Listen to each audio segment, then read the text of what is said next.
Clignancourt, hiver 2023. Mickey connaissait le marché aux puces comme on connaît la maison de son enfance, d'instinct.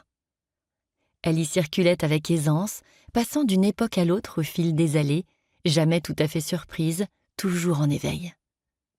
Comme à chaque visite, elle descendit la rue des Rosiers, traversa Serpette, allée 6, jusqu'à la boutique de Gio, son ami antiquaire, toujours penché sur un empilement de porcelaines anciennes et de verreries fines sur plateau d'argent. Ensuite seulement, elle glissait vers Paul Bert, là où l'œil se fond dans les miroirs piqués et les velours fanés. Mickey était chinoise, non, cantonaise, animatrice de dessins animés. Elle donnait du mouvement aux images, celles des autres comme les siennes, avec un secret. Elle travaillait en rythme à partir de musique qu'elle collectionnait dans une bibliothèque intime, invisible. Le monde pour elle n'avançait pas. Il se découpait en plans, une suite d'instantanés montés sur le fil d'une émotion. Elle attrapait tout, la danse d'une ombre, la respiration d'une couleur. Elle s'arrêta un instant près d'un radiateur électrique, paume tendue vers la résistance. « Terre-mort », lut-elle. Elle aimait noter ces détails du quotidien, comme des sous-titres de la vie. Elle rentrait de Canton. 30 degrés hier, -8 ce matin à Paris. Sa tenue de ski en molleton rouge n'y changeait rien. Le froid la mordait jusqu'à l'os. Un marchand de disques leva la tête. « Mickey, j'ai un vinyle pour toi !»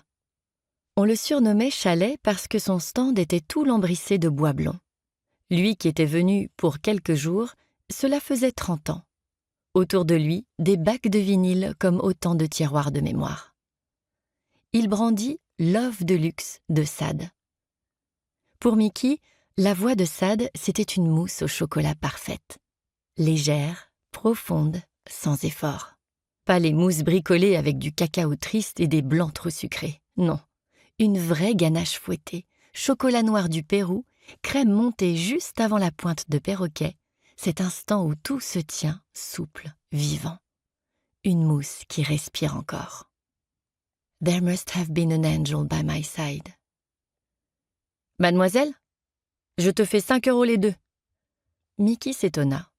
À 35 ans, c'était bien rare qu'on l'appelle ainsi. « Mademoiselle ?» répéta-t-elle. Chalet tendit vers elle « Cocktail chez Mademoiselle » de Laurent Voulzy. Elle prit les disques. Mousse au chocolat Sade.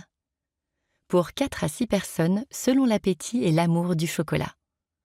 450 g de crème liquide entière, fleurette. 180 g de chocolat noir du Pérou.